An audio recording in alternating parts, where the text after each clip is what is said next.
আজ মঙ্গলকোট বিধানসভা অন্তর্গত মঙ্গলকোট ব্লকে প্রাণী সম্পদ বিকাশ বিভাগ থেকে হাঁস মুরগি পশুপালনের জন্য দেওয়া হলো মহিলাদেরকে। মহিলাদের ভিড় ছিল চোখে পড়ার মতনই। এই মঙ্গলকোট ব্লকে উপস্থিত ছিলেন মঙ্গলকোট পঞ্চায়েত সমিতির মৎস্য ও প্রাণী সম্পদ দপ্তরের কর্মাধ্যক্ষ সৈয়দ বশির মহাশয় ও প্রাণী সম্পদ দপ্তরের আধিকারিক সহ বিশিষ্ট ব্যক্তিরা। হাঁস মুরগির বাচ্চা দিয়ে মহিলাদেরকে স্বনির্ভর করার চেষ্টা করছেন রাজ্য সরকার। মমতা বন্দ্যোপাধ্যায় দীর্ঘ 15 বছর ধরে সাধারণ মানুষের কথা ভেবেছেন এবং তার সাথে বিশেষ করে মহিলাদের কথাটা আরও মাথায় রেখেছেন। গ্রাম বাংলার মহিলারা কিভাবে থাকবেন, কিভাবে চলবেন, সেই সব কথা মাথায় রেখেই এই পশুপালনের ওপর জোর দিয়েছেন মমতা বন্দ্যোপাধ্যায়ের সরকার। আজ প্রায় হাঁস মুরগি বিতরণে পূর্ণ সহযোগিতা করেছেন মঙ্গলকোট ব্লকের বিএলডিও সাহেব সহ কর্মাধ্যক্ষ মহাশয়। চলুন শুনে নেব মঙ্গলকোট বিধানসভার মঙ্গলকোট ব্লকের হাঁস মুরগি বিতরণের বিষয় নিয়ে ঠিক কী জানালেন আমাদের সংবাদ মাধ্যমের মুখোমুখি হয়ে প্রাণী সম্পদ দপ্তরের বিএলডিও সাহেব ও প্রাণী সম্পদ দপ্তরের কর্মাধ্যক্ষ পঞ্চায়েত সমিতির কর্মাধ্যক্ষ সৈয়দ বশির মহাশয়।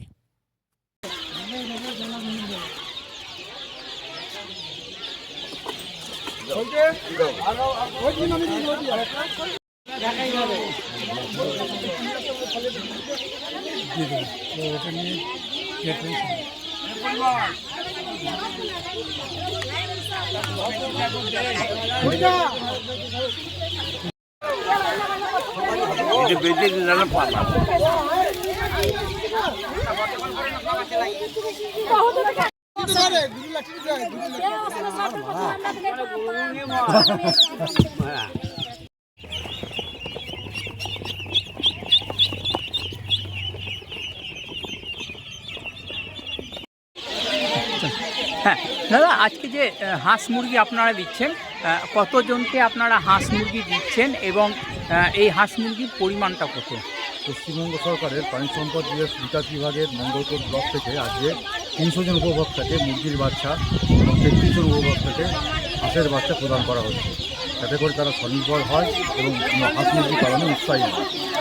হ্যাঁ, এই হাঁস মুরগিদেরকে কি আপনারা ভ্যাকসিন আমরা দিচ্ছেন? টিকাকরণ করে হাঁস মুরগিগুলো আমরা এখান থেকে বিতরণ করছি, যাতে করে ওদের কোনো মারাত্মক রকমের কোনো রোগ অসুখ না হয়।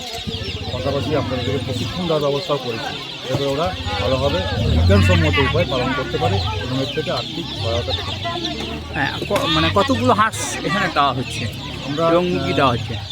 300 জন উপভোক্তাকে মুরগির বাচ্চা এবং 33 জন উপভোক্তাকে হাঁসের বাচ্চা প্রদান করছি। এক একজন কত করে পাচ্ছে? 10 টাকা প্রতিজন, 10 টাকা করে মুরগির বাচ্চা হাঁসের বাচ্চা পায় আমাদের প্রকল্প থেকে। যদি কখনো দেখা যায় যে হাঁসের বাচ্চা বা মুরগির বাচ্চা মারা যায়, সেক্ষেত্রে কি আমাদের একদম তৃণমূল স্তর পর্যন্ত পরিষেবা আমরা প্রদান করি। আমাদের প্রাণী মিত্রা প্রাণী বন্ধুরা আছে, যারা বাড়ি বাড়ি পরিষেবা দিয়ে থাকে। তাছাড়া আমাদের এখানে ব্লকে ডাক্তারবাবুরা আছেন, আমরা আছি।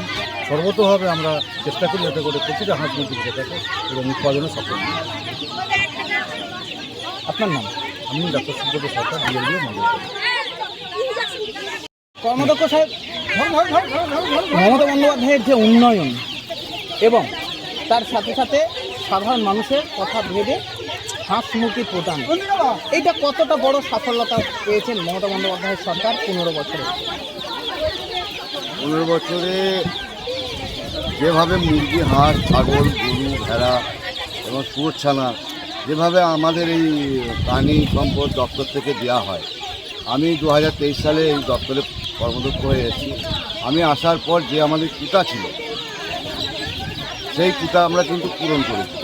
আমাদের লক্ষ্য হচ্ছে মমতা বন্দ্যোপাধ্যায় এই প্রকল্পগুলো গ্রাম থেকে গ্রাম স্তরে যারা মহিলারা যারা আছে তাদেরকে পশু পালনের উৎসাহ করার জন্য মমতা বন্দ্যোপাধ্যায় যেভাবে সহযোগিতা করছেন এর জন্য মমতা বন্দ্যোপাধ্যায়কে অসংখ্য ধন্যবাদ।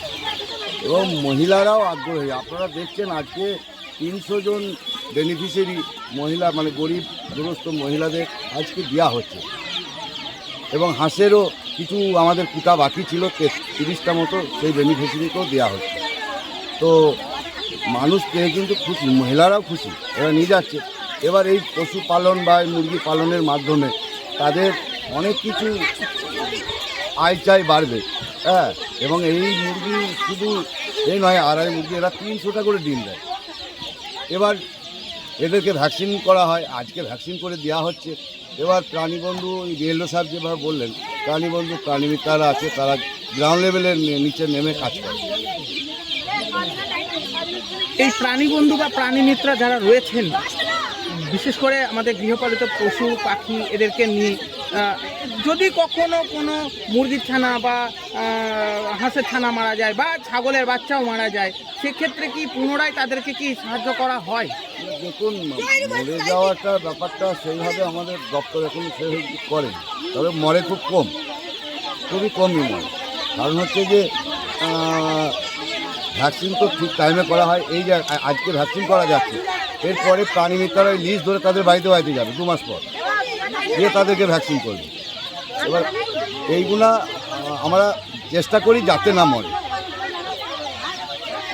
এই মুরগির বাচ্চা দেওয়া এবং হাঁসের বাচ্চা দেওয়া কতদিন ধরে চলবে এখানে? আমাদের কুটা ছিল 4000। আমাদের সামনে আর একটা মুরগির ডেট আছে, ওই ডেটে আমাদের কুটা পূরণ হয়ে যাবে। তবে আমি বলবো আপনাদের মাধ্যমে যে আমাদের ব্লকটা খুব বড় ব্লক, এখানে কুটাটা একটু বাড়ানোর জন্য। আমরা সবটা কভার করতে পারিনি এখন। আপনার নাম? আমার নাম সৈয়দ নুরুল ইসলাম, মৎস্য প্রাণী কর্মদক্ষ, মঙ্গলকোট পঞ্চায়েত।